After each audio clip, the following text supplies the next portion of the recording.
Well, hey there. Welcome to Lifespring, and thanks so much for spending a part of your Sunday with us. If you're new here today, we want you to feel right at home. My name's Tony. I'm your Connect leader, and we're going to get things kicked off here in just a moment with the band leading us in a few songs. The lyrics will be up here on the screen, so feel free to sing along or engage in the worship however you feel comfortable. After the music, we're going to hear a great sermon that I know will be easy to understand and relate to your everyday life. If you have kids with you, we also want to let you know that we have a fantastic kids program available for children of all ages. It's safe, it's secure, and most importantly, your kids are going to have a blast. There's still time to check them in too. Just head out to the TV in our welcome area and you can do so there. Around here, family matters, and we're willing to reach yours whatever it takes. We want to grow God's family, strengthen yours, and connect you with others. And now it's time to check out how we make that happen.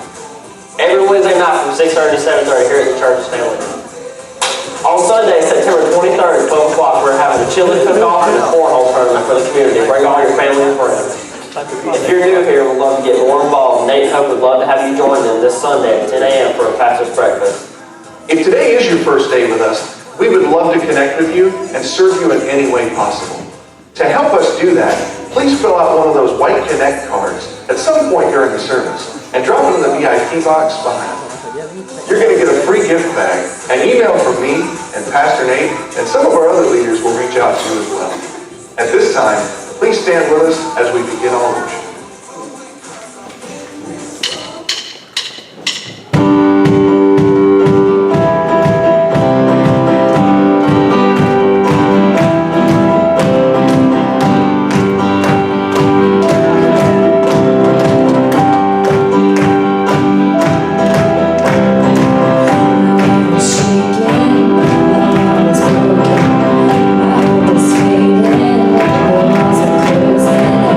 Now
So as you guys know, we've been going into a series called The Neighborhood, and I think especially this week, as we've seen in the news, and our neighbor in North Carolina, and especially our neighbors down on the coast, we're all kind of suffering, and so it's been something to think about for sure, an appropriate series as we're thinking about the neighborhood. So today's main idea is a walk across the street can make all the difference in the world. So why don't you walk on across the rows and say hello?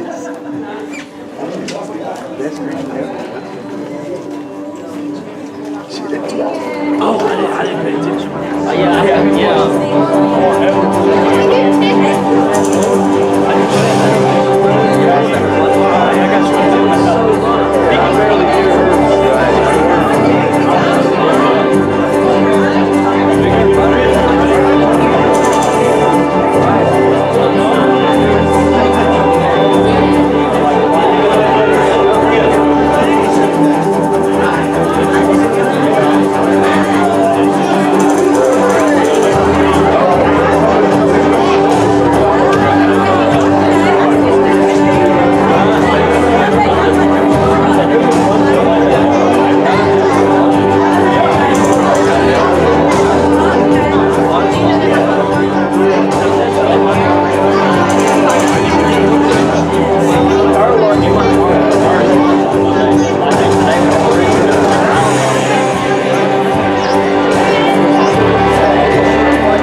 Well, maybe just a bite. Oh yeah! Oh hi!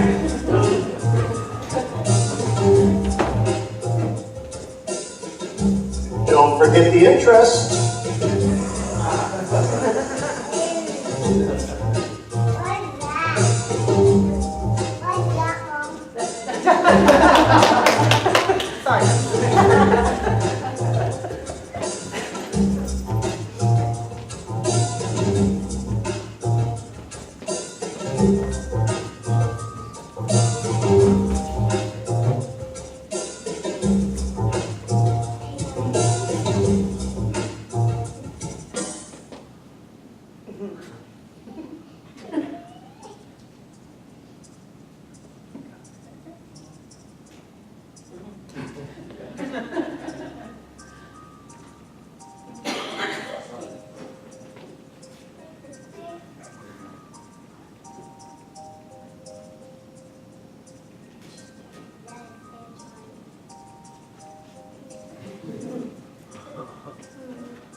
that message, we're going to go ahead and take the offering. If you will, go ahead and grab the baskets at the end of your row and pass them down.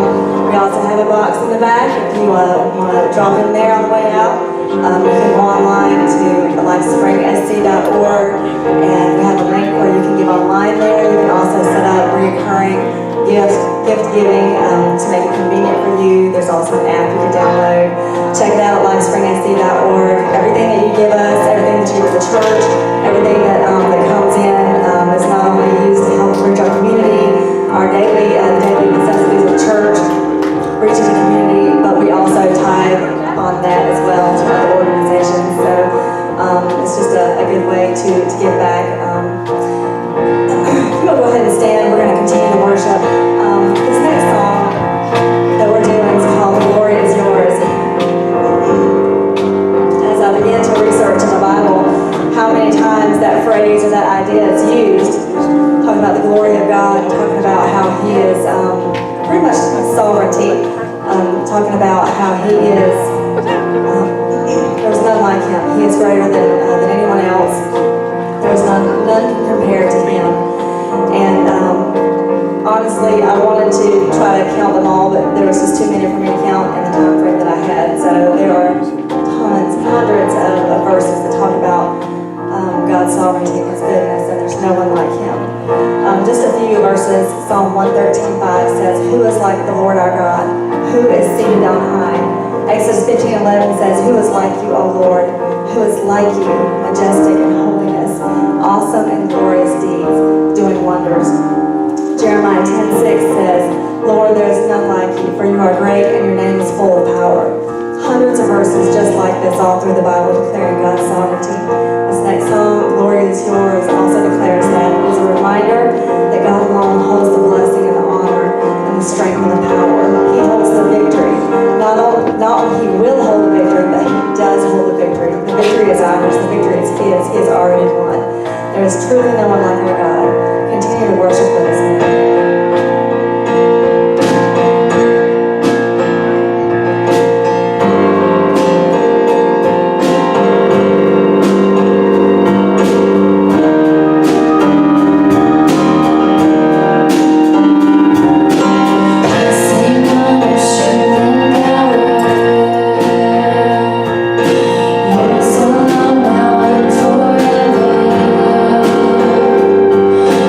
Love this world can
love us.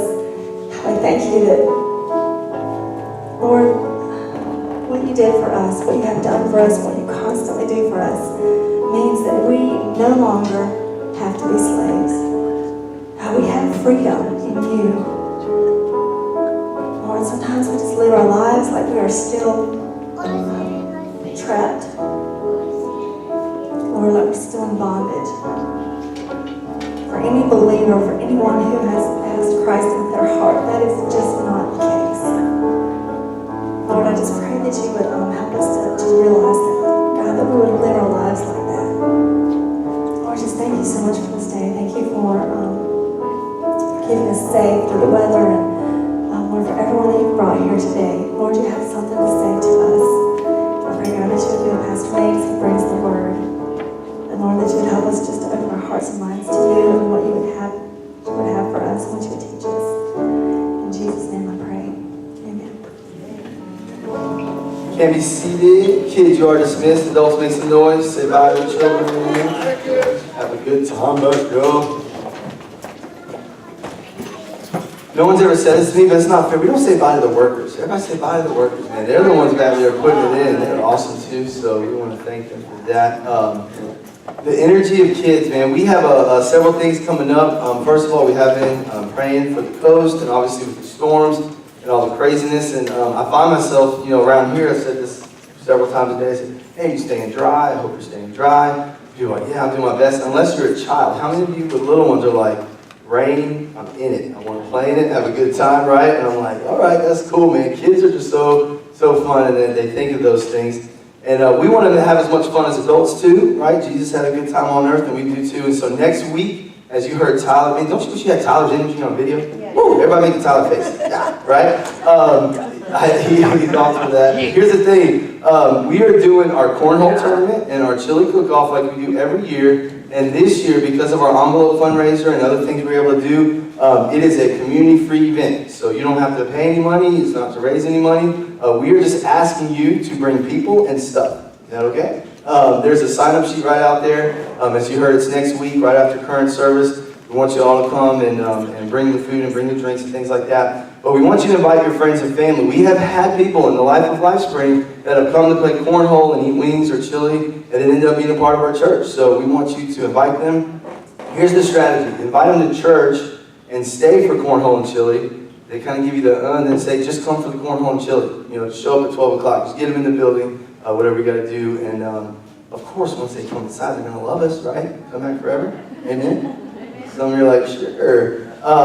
The fifth Sunday after that, we are doing a combined service right here at 10:45, our normal time. But that's when we get to combine traditional and current. So be praying and lifting that up. The last announcement, I hate stuff like this. We didn't have it in the video, but we have to postpone one of our events coming up. Our Family Life Conference, we're having some scheduling conflicts with locations. I'm having a hard time with that. So we're going to postpone it, hopefully for a great reason. There's a big campground that I'm in works with that's looking like it's going to make something work here real soon. And so we're going to try to hold off and be able to have it there. So that weekend of the Family Life Conference, cancel that, but then we're going to get back to it as soon as we can because they're so awesome and want to be a part of that. So let's pray again, and then we're going to dive into the Word. Father God, we just thank you for your presence. I thank you for you being here above all, everything. That's what it's about. God, I do pray, man. We have a lot of churches and close friends and family that are on the coast, God. As Meg said, our neighbor, North Carolina, and the coast all around it, probably experienced a lot of wind and flooding and different things, Lord. And I just pray that you continue to be with families affected by this hurricane, by this storm, God. Help us to stay safe today as it gets to rain more and all that comes with that, God. Just help us to enjoy your presence this morning. Thank you for getting us here. Be with those that couldn't make it and help us be the best neighbors we could possibly be. And everybody said, amen. If you missed last week, I want to catch you up a little bit. We started a brand new series called The Neighborhood. And this is just a chance that we're looking at how to be the best neighbors we can be. And it all ties in to Matthew, where he tells us to go and make disciples. And in order to go and make disciples, guess what you have to do? You have to meet people. You have to interact with others. Don't you wish it was a lot easier just to say, hey, I'm going to stay on my couch and everybody else come to know Jesus and I'm good, right? But no, he tells us to get out there and actually connect. And so we're looking at the neighborhood. And in order to know how to be a great neighbor, in order to look at something like the neighborhood, we're counting down, in my opinion, I've got some flack for this, is in my opinion, the top 8 neighbors in the history of television, all right? Last week, just to catch you up if you missed it, number 8 was a lady named Kimmy Gibbler. Anybody know Full House, right? If you're older like me, you watch Full House. If you're the Netflix generation, you watch Fuller House, right? So Kimmy Gibbler was just awesome. So she's number 8. This is of all time. Number 7 was Steve Urkel. Who doesn't love good Steve Urkel? And I'm convinced if he didn't break everything, he'd have been a lot higher on this list as a great neighbor. But today I'm going to give you the hint for number 6 and number 5. Y'all might can read this, so don't yell it out if you see it, okay? All right. Number 6, here's your hint for the 6th greatest neighbor in the history of television. You ready? He is the most, memorable hipster doofus in television history. Who would be a hipster? Before hipster was hipster.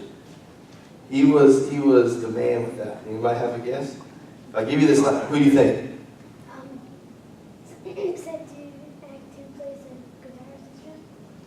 I don't think he played an instrument. I don't think so. And I'm about to give y'all a hint that you're going to get right away. All right? So he's a hipster doofus before hipster was what it is today. And this was one of the things that I always remember him by. Anytime I saw the show, is he'd come in and say, "You're stressing me, Jerry."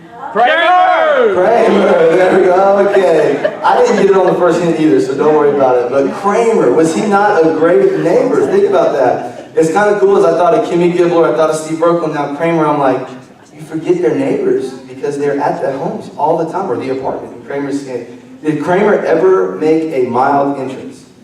Did you ever see Kramer in a scene and not know he was in that scene? I mean, his energy, kind of like caught on video, right? He's like always there and always a part of things. And what he brings to the table to help out Jerry and Elaine and everybody is so awesome. And so, number 6 was Kramer. You gotta love Kramer.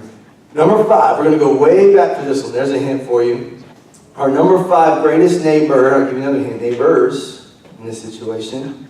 They were Lucy and Ricky Ricardo's landlords and their best friends. That's one friend! Who? That's one friend! You youngins, keep it down back there. That's not right. That's right, actually. Ethel and Fred Mertz. The Mertzes. I told traditional service, this is for you because I did not know what the heck Mertzes were until I finally Googled it. But when I Googled them and did some research on them, first of all, how awesome is it they were always together, right? As a couple, they always came, they always did so much. They had the goofy husband. I can relate to that a lot. So the Mertzes were just great, great neighbors. And so we're going to look at number 4 and number 3 next week. But when it comes to these neighbors, when it comes to their characters, and we talked about this last week, they bring something to the show that you remember. You remember the certain characteristics about them. You remember what they were known for. And they're not the main characters. They're not what it's all about. But they brought a sense of neighborly love and this neighborhood connection that is what we're striving for. And it's what we're going for. And unfortunately, I would love to tell you, man, this sermon, boy, I got it. This series, I live it out. I'm so good at it. Here's what we need to do. But this is truly a don't do as I do, but do as I say. Because a lot of these things, I'm working on myself. I'm convicted about myself. And to confirm that for me, how many of you love Starbucks? It's right down the road now in Golden Springs. It's awesome. Well, I do this thing. I talked to a pastor mentor friend of mine, and I said, man, how do you get to know people in your community? You know, as a pastor, guess who I hang out with a lot? You guys, right? Everybody inside the church. I said, well, how do you get out and know people and meet people?